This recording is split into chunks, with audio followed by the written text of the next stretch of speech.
Hello, my name is Nicholas Roberts, and this is the Media Ethics at Work, Chapter 13 review.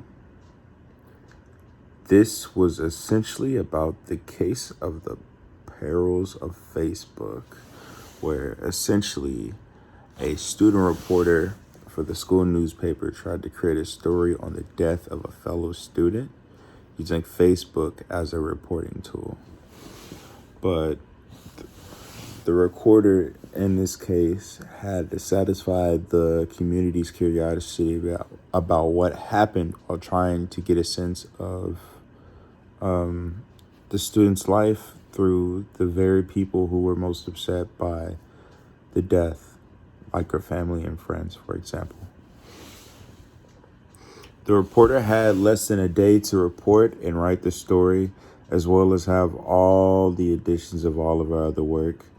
And the reporter's tips when she was using social media, was to verify, attribute, consider timeliness at researching and reporting.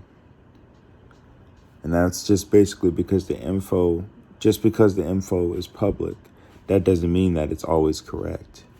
You must always check the validity of names, photographs, graphics, or anything else you find like that online.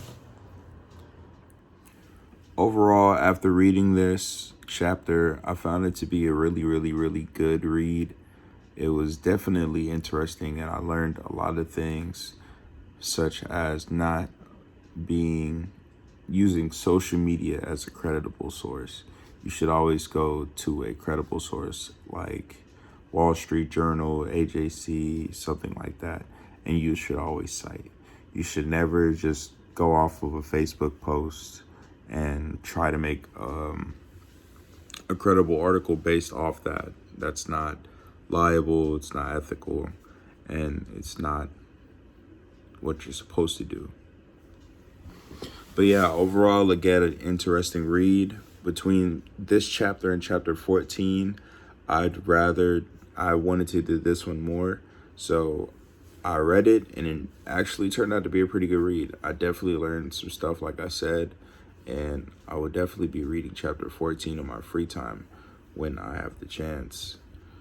Overall, it was pretty good, and I definitely learned some stuff from it. This has been Nicholas Roberts for the Media Ethics at Work, Chapter 13, and this is it. Peace.